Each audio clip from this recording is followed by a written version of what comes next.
Hello friends, ఇప్పుడు ఎవరో ఒక అమ్మాయి పోస్ట్ పెట్టింది. ఎవరు ఈ అమ్మాయి తెలియదు, కానీ బాగా రాసింది. హిందువులు ఆవు పాలు ఆవు నెయ్యి తింటే తప్పులేదు, ఆవు లేదా గొడ్డు మాంసం తింటే తప్పేంటి, అది ప్రసాదంలో కలిస్తే తప్పేంటి. కొందరు ప్రముఖ బుద్ధిస్ట్ వాదులు, అంటే అసలు బొమ్మ వేరే అనుకోండి, బొమ్మ అది పెట్టుకుంటారనమాట సోషల్ మీడియాలో.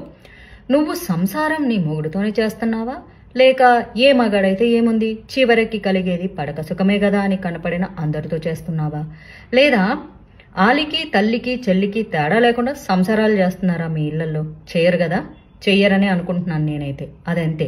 బీఫ్ చాలా మంది హిందువులు తింటారు, కానీ అది ప్రసాదంలో మాత్రం కాదు. బాగా రాసింది అమ్మాయి, నాకు నచ్చింది. నిజమే కదా. ఇప్పుడు నాన్ వెజ్ మనం తింటాము, మొక్కలు తిన్నాం కదా అని బొక్కలు మెల్లో వేసుకొని ఎవ్వడు తిరగడు. పండగలు ప్రసాదాలు వస్తే నాన్ వెజ్ తినేటోళ్ళు కూడా ఆ నాన్ వెజ్ మానేసేసి ప్రసాదాలు చాలా పవిత్రంగా స్వీకరిస్తూ ఆ రోజు అంతా వెజిటేరియన్ తింటూ చాలా పవిత్రంగా ఉంటారు. ప్రతిదానికి ఒక పద్ధతులు సాంప్రదాయాలు అన్నీ ఉంటాయి. అంతే. పెళ్లి చేసుకున్నాం కదా మొగుడు పిల్లలని రోడ్డు మీద సంసారాలు చెయ్యరు కదా, ఇది కూడా అంతే. ప్రసాదం ప్రసాదమే. నువ్వు వండుకొని నువ్వు తింటే అది అన్నం, భగవంతుడికి సమర్పిస్తే ప్రసాదం. రెండింటికి తేడా ఉంటుంది. అర్థమవుతుందా మీకు?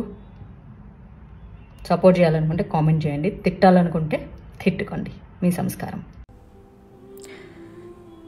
చాలామంది నన్ను ఫెమినిస్ట్ అంటారు. What is the meaning of real feminist అంటే, సమాజంలో మగాడితో సమానంగా ఆడదానికి కూడా హక్కులు ఉండాలి, అంతే. అంతకంటే ఏం లేదు. అంతే తప్ప ఆడచ్చేసిందంతా రైటు, మగాడంతా తప్పు అనేది కానే కాదు. చాలా రాంగ్ పర్సెప్షన్లో ఉంటారు. నేను నిజం చెప్పిన, అసలు చిన్నప్పటి నుంచి నేను గర్ల్స్ హై స్కూల్లోనే చదివా, గర్ల్స్ స్కూలు, గర్ల్స్ కాలేజ్. నిజం చెప్పాలంటే ఆడోళ్ళు చాలా డేంజరస్ దాన్ మెన్. ఇది నేను 100% చెప్తాను. అండ్ చాలామంది మగాళ్ళు నన్ను అంటారు, నువ్వు మెన్ హేటర్ కదా అని. I'm not a men hater, mentality hater. అందులో చెప్పాలంటే నంబర్ 1 క్రిమినల్ బ్రెయిన్ ఎవరికి ఉంటుందంటే అమ్మాయిలకే ఉంటుంది, చాలామంది అమ్మాయిలకి.